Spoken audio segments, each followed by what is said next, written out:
should have had one of The those. the red light is on. I am calling this meeting to order at 8:07. Just to say that, no, it's like 8:04. Yes, that clock is on. 8:04.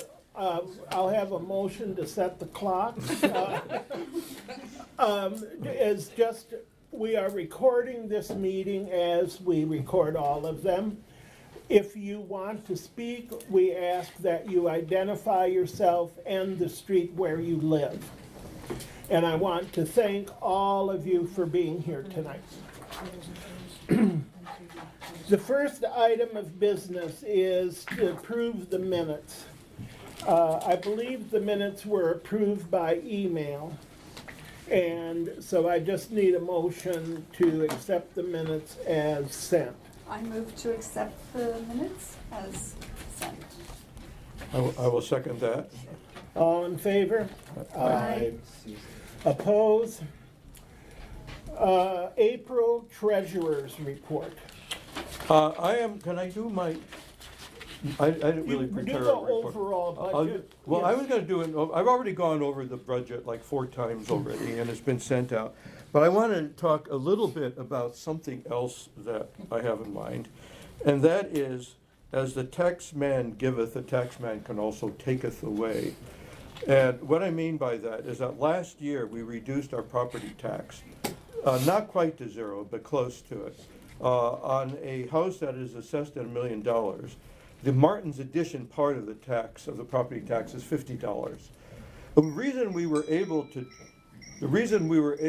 do that is that the revenue we have coming in from the state income tax has been rising at a fairly good pace since the end of the recession. Back 10 years ago, that had collapsed. The state income tax revenues collapsed as the economy slowed down and the stock market went down. Since then, state revenues have come back sharply, and so have Martin's Additions. People are very fortunate and pay very high taxes. And we are the lucky recipients of that.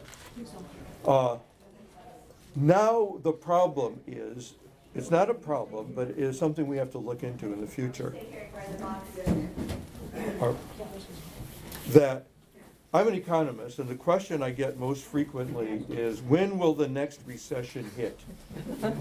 And the answer is, we don't know. Usually they're unpredictable and caused by unpredictable events. What we do know with almost 100% certainty is that there will be a recession. And when that occurs, our revenues from the state income tax will collapse. They're particularly dependent on 2 things. Stock market, because according to our tax analysts at the state, Martin's Additions taxes very heavily with capital gains. Lucky people here. The other thing is with just the general economy. So a recession will drive down our tax revenue much more than proportionate. Okay. So a recession will drive down tax revenue much more proportionately than the economy goes down. With that in mind, I just want to warn that in the future, it is very likely that we will be raising property taxes again to cover the losses from the income tax. The last time we did this 10 years ago, there was a great uproar and a furor that we had to do this. In fact, we dipped into our reserves quite a lot to help make up the difference, and the rest of it came from increased property taxes. So with that in mind, And we cut programs. and we cut programs and spending quite a lot on the other side of the ledger. So what I want to do tonight is to warn everybody that when the recession hits, and I can't tell you if it's going to be next year or 2 years or 5 years from now, we will most likely be raising property taxes again, so get ready, and you can expect that. Now, one of the things we have in our favor that we did not have 10 years ago is we have now set aside a specific item in our reserves to cover just this kind of event. We have $1 million that is more than 1 year's spending in case we lost all of our money altogether. So we do have a buffer. The buffer is intended for those unexpected events. But if you can't expect a buffer to cover everything. So that's it. As the tax man giveth, the tax man can also taketh away. So your $50 property tax bill, it could go up. That's it.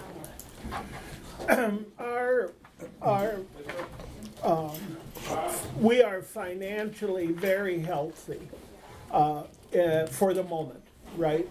Yes. Yes. Well, for the foreseeable future, Right. not for the unforeseeable Oh, I future. don't know when But that we've also made a lot of huge projects that were completed in the recent Yeah. years, and so a lot of money has gone out, and nonetheless, we're in great condition. Yeah. Good reserve. Yes. I don't know where my black bag went. Oh, it's behind you. Okay. That's just- do you want it? Yes, I've got notes in it, it turns out. Hey, Ron. There is a sign-in clipboard. It's going around. It's moving around, okay.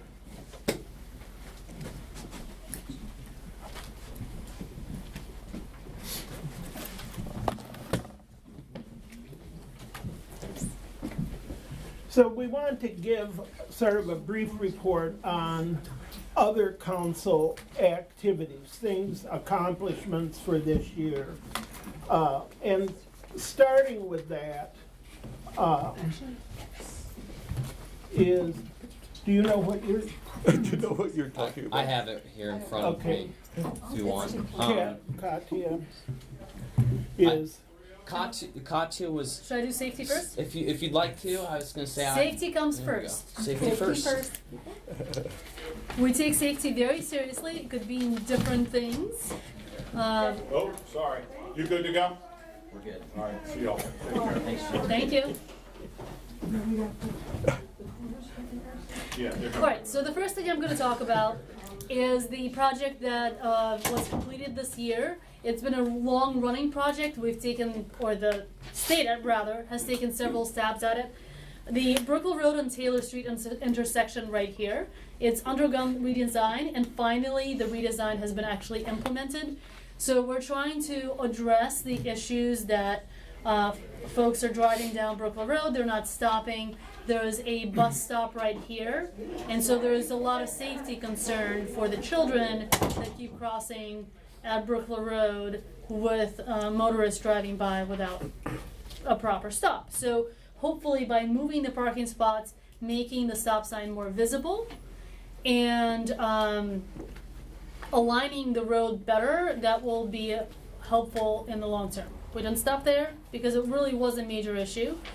We also hired additional police to actually enforce the stop signs, because you can put a stop sign anywhere if people don't stop at the stop sign, and it doesn't help you.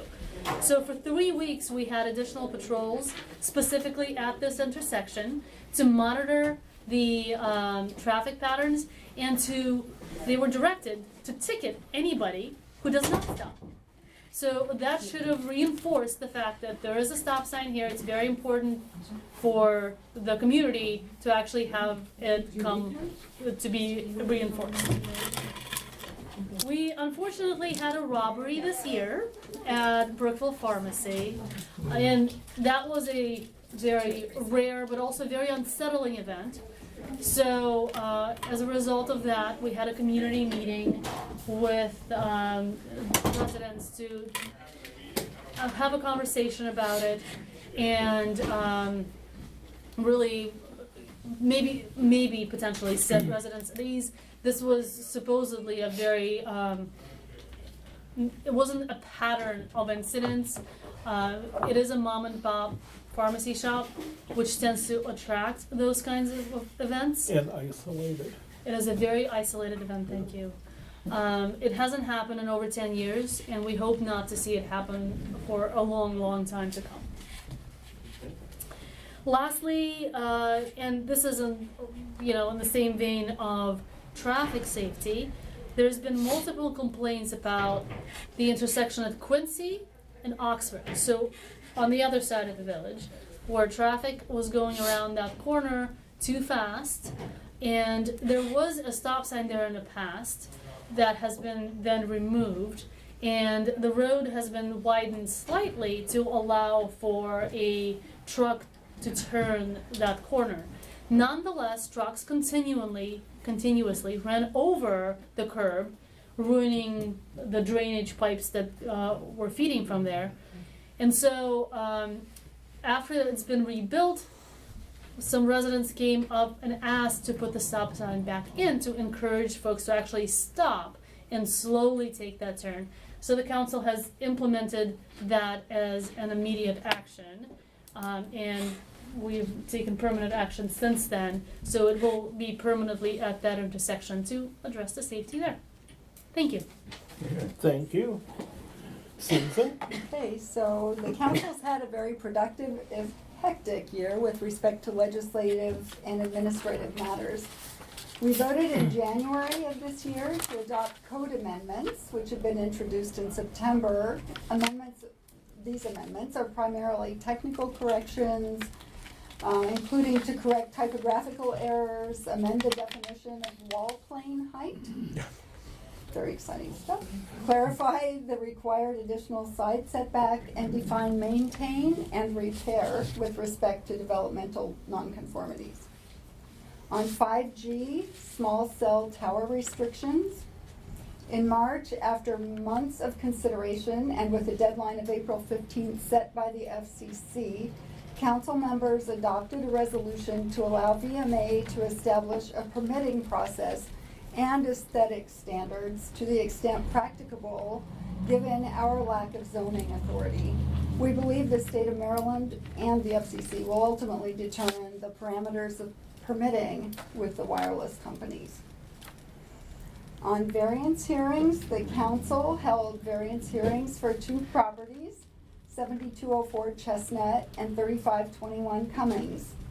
In both instances, the council granted the minimum accommodation necessary to overcome difficulties of the subject properties. Office redesign is now completed. New equipment, desks, tables, chairs, phone system, and window blinds have been installed. The walls have been freshly painted and the carpets have been cleaned. And we as residents and staff are all deriving benefits from a spruced up environment. Tree City designation. Thanks to the efforts of village staff and our tree supervisor, the village was again awarded Tree City USA status. Composting. The possibility of offering composting as a village service was explored last summer and sidelined by more pressing matters. We'll be returning to the topic in coming months and reevaluating composting as a village service. And the search for a new manager is underway. We've received applications from a number of candidates and are currently considering those applications. Okay. Thank you. Questions? Well, this is open to just to her or anything that's been said. Well, why don't we finish the reports and then we can open it up for resident comments in general. I'll only respond because you asked. Yes, I understand. I was in order, you were out of order. First off, want to thank the election committee who aren't in the room but have done a great job down there as usual.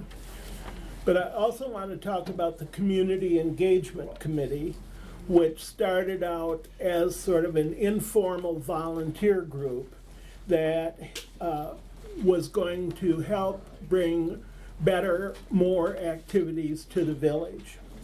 Lauren Beal was the instigator of this committee. And we made it a formal committee in June of 2017 because they wanted to be a part of the budgeting process, and so they had to be a committee to do that.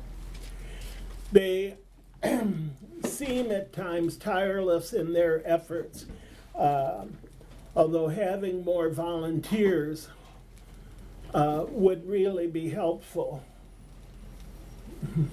There's something ambulance going by. Their guidance and ideas are found in the voting today and the sidewalk and businesses that are participating. as other local residents display their crafts. Additional activities are the 4th of July party, movie night in September, the Halloween party, and the first ever spring fling a couple of weeks ago. That was great. Their enthusiasm and ideas have made the activities more vibrant, and they deserve our heartfelt thanks for all the work they've done.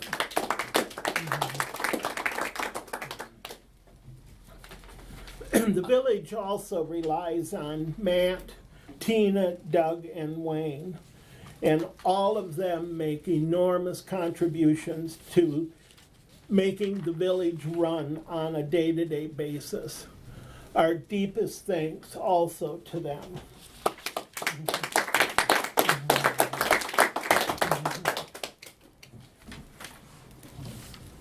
So we, I was gonna say, if you'd like, I'm happy to go over Tiffany's. Would you? So Tiffany was going to go over contracts for the village. It's been a process over the years to make sure that the village was competitively bidding all of the contracts that it was entering into, and so this year we had 4 different contracts that we competitively bid, and the first was the waste management contract for recycling and waste pickup in the village.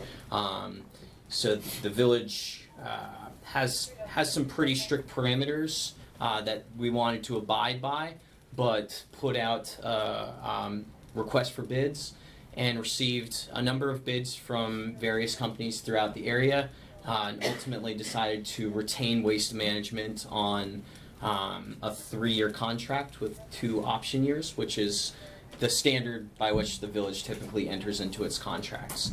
A couple of others that are, these are kind of related. One was leaf vacuuming and the other landscaping, and the village entertained the possibility of lumping those together, but as it turned out, we received more competitive bids when they were bid separately.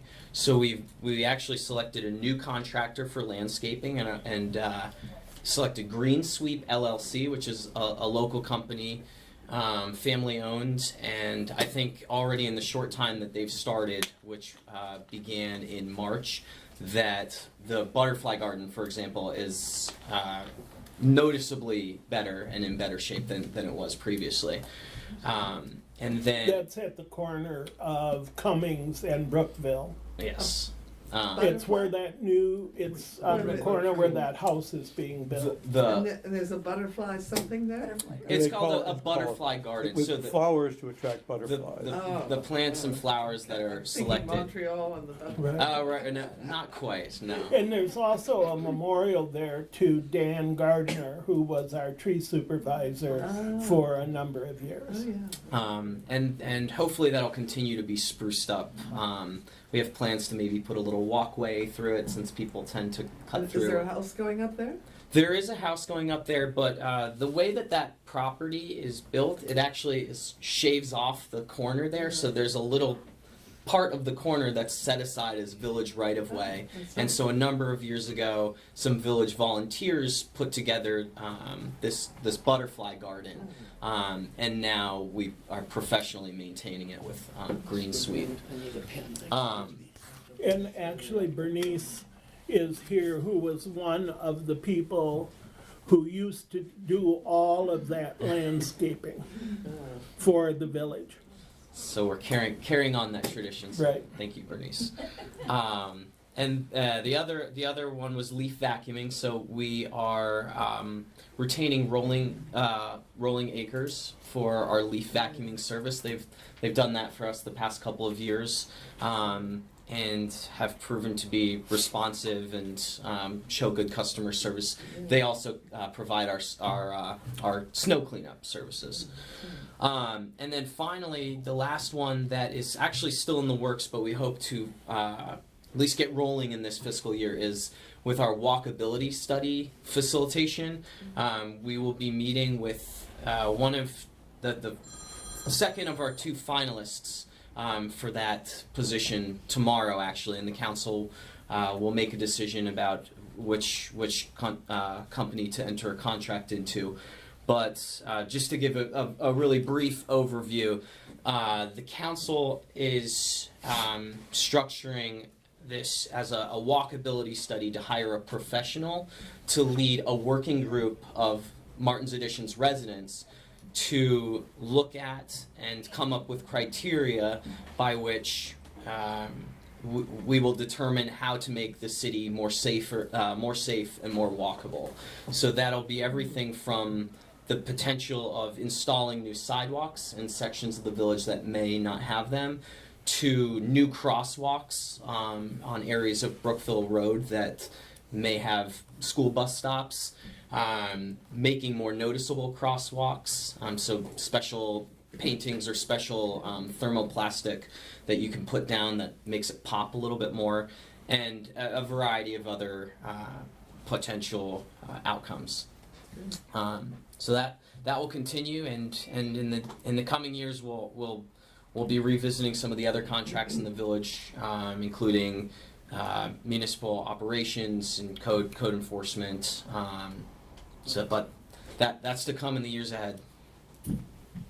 I would like to add to Tiffany, who's not here today, has been instrumental in regularizing our whole contractual processes to make sure that if we were buying things, it was done in a regularized way, that we could go back to the files and see what was bid and understand the whole process of how we got into that. And I think we owe her a debt of gratitude, Yes, for the work indeed. she's done bringing that into effect. Really regularizing it, making it far more transparent so that any resident can come in and look at what process we went through for a contract, who all the bidders were, and there were concerns at one point that the process wasn't transparent, and we have changed that so it clearly is. And all contracts are now bid through the state of Maryland's e-bidding service as Oh, good. required by state statutes, which is a new requirement twist, that yeah. that we're following. So This is Uber driver calling for my children. So sorry. One of the many reasons we have this meeting, other than to have a chance to see all of you, is that we have to pass a budget. The charter requires that we pass the budget by May 15th. And so a budget was presented for hearing in March, the initial budget, and it was introduced at that time. We had another public hearing in April on the budget, and now tonight we introduce it for passage. And I think yeah, you will vote to adopt it. vote to adopt. I believe it's number 5 is the budget. Yeah. Okay, so the first one is ordinance. So this is ordinance to adopt a budget for fiscal year July 1, 2019 to June 30, 2020. So the budget has been handed out. Are there any questions? Does anyone have anything on the budget? So is there a motion to adopt the budget for fiscal year July 1st through June 30? Arthur? Shall I introduce it? Okay, I will move to introduce, to adopt a budget for the fiscal year beginning July 1st, 2019. And I will second it. All in favor? Aye. Oppose? A resolution to approve levying a tax on certain real and personal property under the provisions of 6-203 of the tax property article of the annotated Code of Maryland as amended. And if you figure that one out. Okay, tell us what this one does, Arthur. This essentially continues the tax rate that we had the past year. $50 on a house assessed at $1 million. And when you pay your consolidated property tax, for the county. The village's portion, the village is part of that, but right now it's less than 1%. In past years, it was up as high as 5%. So the village is included in there, but not much. As I said, we've reduced it to about as close to zero as you could get without actually losing the tax. We want to have it on the books in case of those future needs that I mentioned earlier. So, Arthur, I was just going to add, I'm sorry to interrupt Go you, ahead. but that you as the council have effectively lowered the tax rate again this year by not increasing it to the constant yield right, tax rate. you have to go out to the fourth Right. significant digit to see the savings. Yeah, there. .001. Right, 001. So is there a motion to adopt the tax rate? I move to approve resolution 319-2, the tax rate. Is there a I second? second that. All in favor? Hi. All opposed? I'm sorry, I think Okay, I think that's So all our that taxes. the taxes are passed, and I'm trying to find the agenda. Just outlook on the next year. Okay, the budget, or well, we've talked about the walkability study, we've done the budget, so this is the opportunity, Lynn, opportunity for resident comments. I've been Oh, thinking- I'm sorry, Nick. Can Nick speak before? I got time, so if you want to do comments first, whatever, it's fine. It's all good. Go ahead. Go ahead. Nobody wants to cut off the police officer. Please talk about the cutoff. Hey everybody, how you doing? So I know this is usually the opportunity people can ask questions. So and I know I come in pretty regularly. I don't want to like some of the broken records, remind everybody to, as it's getting warmer out, be conscious to lock your door, especially your car doors, keep things off your porches. The elephant in the room, I guess, so to speak, is the incident that happened here at the pharmacy. And what I told the village, the council, and anybody I talked to was, no matter we're lucky here, and he's like the royal we. We're lucky here in that the biggest things we worry about on a daily basis are theft from autos, parking issues, things like that. Where I've always said though, if that's that's your house, that's your car, it's a big deal for you. You might only call the police like once every decade. So the one time you call because your car was broken into, that's significant for you. And that's I never want to downplay somebody's involvement with being the victim of a crime. But I think in the grand scheme of things, like we're lucky. That's probably the worst thing that happens around here generally. So when something like this happens at the pharmacy, that's significant. It doesn't matter if it's in Martin's Additions or if it's in White Oak or if it's in Germantown. Any place in this county, a robbery of a convenience of a pharmacy like this, of a business, kind of shocks the core a bit. And while we're lucky that doesn't happen routinely, it's still concerning. So, obviously, despite working here, I also, as my full-time job, there's only so much I can say about active investigations. I think I've talked to many of you guys know that I spent 7 years as a detective or detective sergeant in major crimes, and the two biggest components of major crimes is homicide, which is pretty self-explanatory, and then the robbery section. What robbery investigates is commercial robberies. So I know the detectives assigned to this case personally. I've worked cases with them in the past. They are outstanding detectives. If there's anything that could be done investigatively to solve what happened, they're doing it. And I can assure you of that because I know them all personally. So, I know there hasn't been any announcements of any arrests anytime soon. I can't tell you if there's anything in the works. If I don't know if there is, and even if I did, I couldn't share it. But if it can be solved, these guys will solve it. And I know it doesn't always make anyone feel better because, you do. I think, my inclination is that people who committed this crime don't live here and don't live anywhere near here. Stores like that are sometimes targets because of their very nature, especially now in this opioid epidemic we live in today. Just the nature of the business sometimes makes it a target, but clearly doesn't make it right. So, I don't want to What is it that's especially about that drugstore? Not necessarily that drugstore. What we kind of talked about in the past was what we found is that what I called like the mom and pop drugstores. So like the not the CVS's or the Rite Aids or the Walgreens, but the small independent shops that have been family owned for 50 years.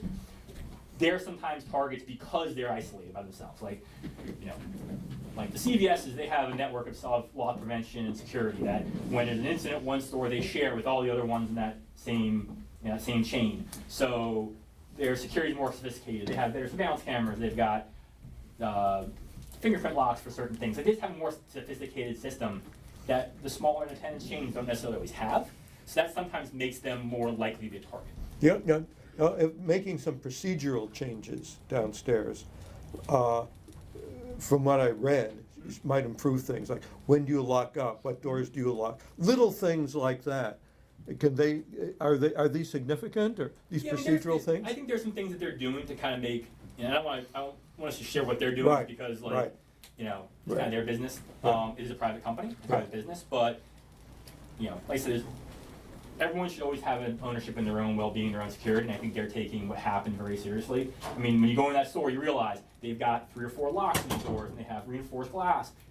That's not coincidence. That's because of an event that happened probably a decade ago. So these sort of things serve as a reminder sometimes that, hey, we got to revisit our security procedures, we got to revisit what we're doing and improve what we got going on. Right. So I think if there's improvements that can be made, they're going to do them. I know it. No one took what happened there more seriously than the guy who worked behind the counter who did some of the crime. So I think if anything can be done, they're going to be doing it. Thank you, that's good. What question y'all have, if any? Yeah? Don't you find it odd that it was in broad daylight? I mean, when people are usually walking their dogs and they're in front of the store, and it was just, I mean, you would think that they would have waited until 8 o'clock. They're closing. Well, of course So the only way to get in was going to be then because it's closing. They're closing. I think.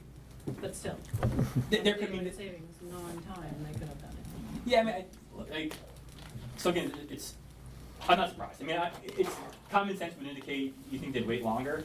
Generally, people who are committing crimes like that are desperate for a reason. They're targeting opiates, so they'd rather take the risk and risk getting caught because they need the product that they're going to either use themselves or going to sell. So yeah, common sense would indicate that you think you'd wait, but they really need what they considered the risk willing. They were willing to take the risk. But they didn't get any drugs. How much? I think they got some stuff. Cash. They got Yeah, cash. But I think their target when you rob a place like that, your intent is to take. Yeah, but they were told they couldn't access them, so they gave them cough drops or something. Right. Yeah. I mean, I remember when I was a detective. I was a patrol officer. Somebody committed a robbery at a pharmacy, and they were like, "Give me all your OxyContin." This is before OxyContin has changed chemically since then. You guys didn't even know about that, but it's been changed chemically. But OxyContin was like the golden drug of choice to steal in any sort of robbery. So the pharmacist, being somewhat clever, handed them a bunch of oxytocin, which is a completely different drug used for women who are post-birth. And just like, oh, here you go, oxytocin. And then just looking at it, you're like, oh, great, oxycontin, you're happy. It's a rough night for them, but you know. They're now having babies. Yeah, they're now really, it was a really rough night. Okay, are there any more questions, thoughts? Thank you very much. Thank you, everybody. Thank you. Thank you for coming. We had a safe election tonight. Yes. We did. Okay, now's the hour, Lynn. I'm making notes. Following up on, he used the word parking. Yes, you have to stand up and identify yourself and your Lynn treat. Murray, Oxford Street at the corner of Quincy, highly sensitive to the intersection. Where there are some, on Oxford Street, there's no parking areas from going back to Quincy. To facilitate the turning of vehicles, the one on the east side of Oxford Street was moved further away from Quincy Street a while ago. That doesn't seem to have much impact. What it has allowed is people to park in that no parking area. It just gives them greater length. And I would be requesting that very close to the intersection, there's a green spot. And there's actually a stop sign there. And that if a no parking sign could be attached to that post going back, And then the existing sign that's already there is now starting to be covered by foliage. A lot of people come down Oxford Street, they turn to the right, and then they park on, well, they come down Quincy and they turn right onto Oxford, and then they park on the east side of Oxford Street. They can't see the sign because it's at an angle for people, Right. for people coming in from Oxford the other way, and they park there. So do you call the office and ask them to look at this so that, This is the first time I'm requesting that an additional sign be put on the existing post where the stop sign is. okay, I'll look. I just want to jump in, Lynn, because there might. We can take a look at that, but there might be restrictions on how many signs you're allowed to put on an existing stop sign on an existing Well, road. and then to communicate the fact that this is a no parking area, I would request that somewhere or another, very close to the intersection of Quincy and Oxford, on the east side of Oxford Street, there will be a no parking sign which indicates going back away from Quincy Street. There Right. will be a no parking sign put up. And that for the existing sign, that the visibility of it be kept available as far as foliage, that sort of thing. Okay.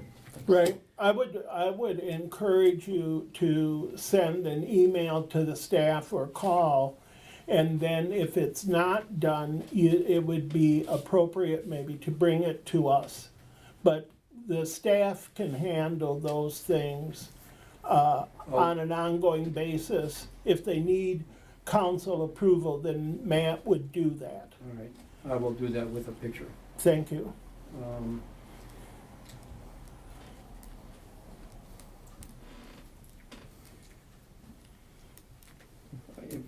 Back to the same intersection, going back to Katya's opening statement. The redo of the curb and the gutter made no change in the dimensions. There was no street widening, which is, so except for the new concrete, there's no change. Thank you. Thank you for that. Lynn, can I ask do you notice any difference with the stop sign there?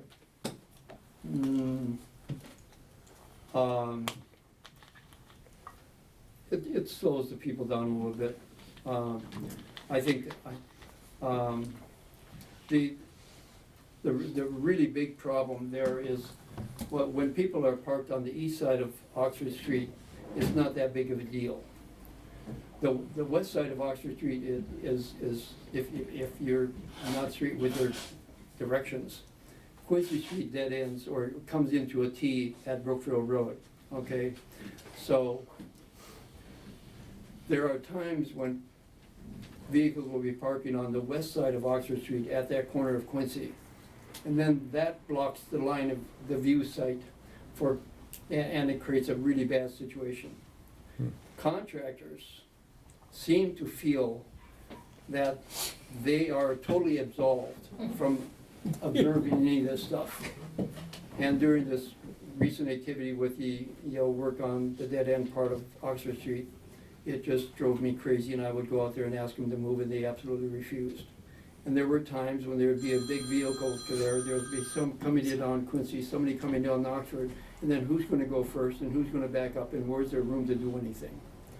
And so my question is, when I see that, how quickly can I get a response from the police? Because they're not paying any attention to me. Can I have a direct number to call you? So, no, I'm not giving a direct number. But so, what I was always told the village is, Mike and I are not a replacement for normal police service. So if there's a incident that happens, call the police non-emergency number, call 911 if it's a bona fide emergency. If we're here, we'll take the report, we'll take the call. Okay. But I don't want a delay, I don't want a delay to happen because you call the village gonna call me, like, call the police. We listen to the radio when we're here. Yeah. If a call happens when we're here, we handle it. But I think the math we did before is we're here 7% of the time. Yeah. So chances are 9 times out of 10, and a little bit extra than that, we're not going to be here when something happens. Well, this this is, you're here at nighttime mostly, and these are daytime activities, Correct. and mostly with the contractors. So if you call the general police number, will a squad car come out and will they in fact do something about it? Or are they going to just, I will never Blow lie. it I'll never off. lie to anybody. You can call the non-emergency number is 301-279-8000. Yeah, I've got that. Okay. They will dispatch an officer down here. The time it takes an officer to get down here, the situation may have alleviated itself at that point. Yes. I mean, this, you know, if the what the officer, every individual officer's own, you know, sense of urgency with getting down here is going to be dependent on the individual officer. But if they come down here and they see a violation, the expectation of them is to take appropriate action. It may not be an enforcement action, it may be just a talk or a conversation, or it may look at whatever's going on at the time and say there's nothing here we can do. You know, but the expectation is when they got here they would take action.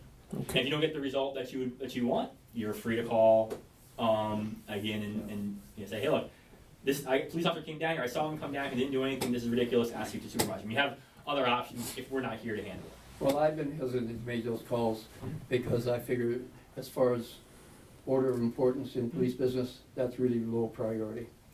But what I would ask, because coming up is the finishing of the repaving of the dead end part of Quincy Street. And I would ask that during that period of time, when the contractors are in there, that they would be informed to honor and respect the no parking areas. And that message go out to them. At the time, they're, you know, the contractors Right. probably already left, but please not only tell the contractors, but they've got to tell their truck drivers. right? These guys seem to be independent thinkers that are totally absolved from the laws. They're pretty much like people who ride bicycles and don't stop at stop signs. And every contractor, Federal Express, UPS truck, No, they all stop and, except they're brief, those ones are Yeah, brief. those are Anyway, brief. yes, Yeah. we've got the message. Okay, thank you. Yeah. Okay, at the corner of Quincy and Brookville, at the diagonal, this is on the north side of Quincy Street, there's a welcome to Martin's Edition sign. Yes. Sort of set at the diagonal. Right, And you've announced that there's an improvement in landscaping someplace with the new company. This might be an area where they could do to spruce that up a little bit. I walked here tonight, so I turned that corner coming here, and it needs some touch up. Yeah, the welcome sign looks very Right. nice. right. Let's embellish it with some landscaping and try to maintain it. Thank you. Okay?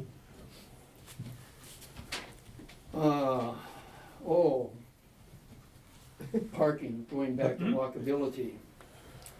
There are occasions, I brought this up before numerous council meetings, where vehicles will park across the sidewalk, blocking the walkway, and then forcing people out onto the street. Right, The streets are narrow. A lot of the people using the sidewalks are walking the dog. They're all with baby strollers or just pedestrians out for a walk.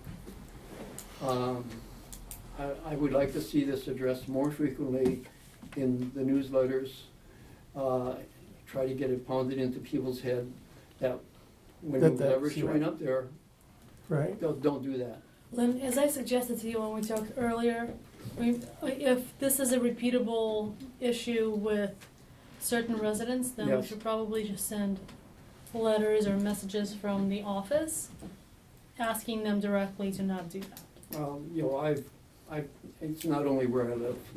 It's not, you know, Well, but is I- it something that's regular or intermittent? no, it's regular. Okay, if Then we you should address that. identify the house, then we can The thing is, follow up. the people have service vendors that come to their, you know, Right, and these are oddball, irregular, Right. intermittent times. And again, these are service vendors, contractors, and again, they don't abide by the rules. right, You try to talk to them and they become obstinate and stubborn. And so somewhere or another, the residents, the occupants of the homes have to be made known that the sidewalks are for pedestrian use only 100% of the Right. time. And that communication has to come from your end. I've tried, Right. If no. you let us know in the office, I can reach out to that house fine, and tell them. okay. One of them is 115 Quincy, Okay. Why don't you send me an email? all right. They have a visitor that shows up in a white SUV and just consistently, it's okay, Okay. all right. Are we um, close to thank you, Lynn? I made notes on 4 of the subjects that were brought up. We were talking about the contracts and the different areas where contracts have been let, and one is to stay with waste management, which is fine. I believe that at the time this whole thing was set up for recycle pickup and trash pickup, that to improve curb appeal, aesthetics, that trash pickup would be from the side of the house, not curbside. There are some people who choose to put their trash bins for Monday and Thursday pickup at the curb. And then there's, of course, it's, they put their recycle bins, but some people, they put it there, whether it's recycle or trash, and then it's days, sometimes a whole week, and it's just sitting there. Aesthetically, curb appeal wise, it's not pretty to look at. Again, that's something that can be addressed on a one-off basis. Yeah. Or also a general announcement, Yeah, Right. just, retract your. But it sounds Right, like it's the again, same house. Yeah. Right, it's again something that if you just email Matt, he can follow up. all right, It doesn't require council action. all right. Just so you're aware of it, that. Right, no, we that appreciate, this happens, yes, and if you do, I don't know if any of you remember that this is the way it was originally set up. right, And we do, pay extra for that, yes, we do, and so I'd like to see value out of that. okay, thank you. One other thing.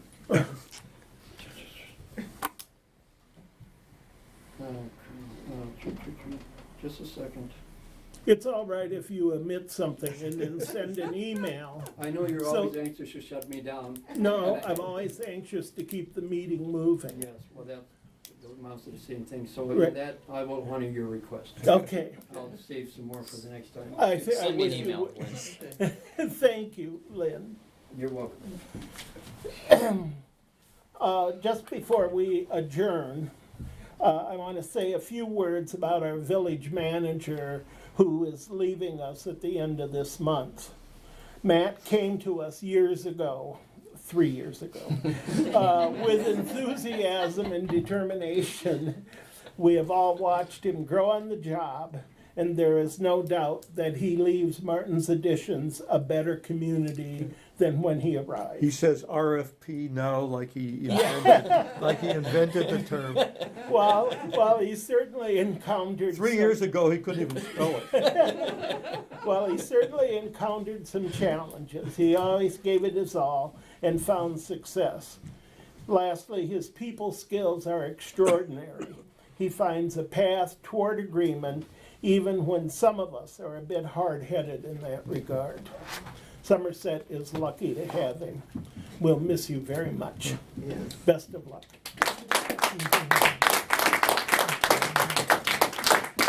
A motion to adjourn and party. Okay. Yes, pardon? And also, I think are there some, Okay. I just wanted to ask if the council has any reaction to the developments with the dog park on Brookville Road. A number of residents have asked me about whether the council intends to respond in any way to Chevy Chase Village. They use the dog park and would hate to lose the availability of it. It's a split in the village about, yes, the dog lovers care. There are some of us who believe when that park was created, when it was bought, that we donated money to the village of Chevy Chase in order to buy the land for that park with the understanding that it was going to be a community park. The village denies that we have any authority, that they find no traces of anybody having given money to buy the property. And so it is theirs to do with as they like. And I think their board is responding to complaints from the area residents, even those from Martin's Additions whose houses back up to that park, because of the noise, the smell, and, you know, the amount that it's used.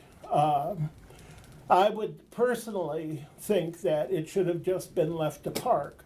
The idea was, when they bought the land, that it was going to be a place for children playing, and we thought that it was going to have swings or slides or something, and attract young families and give a place for adults. So personally, I'm even sorry that they have desecrated it with dog poop.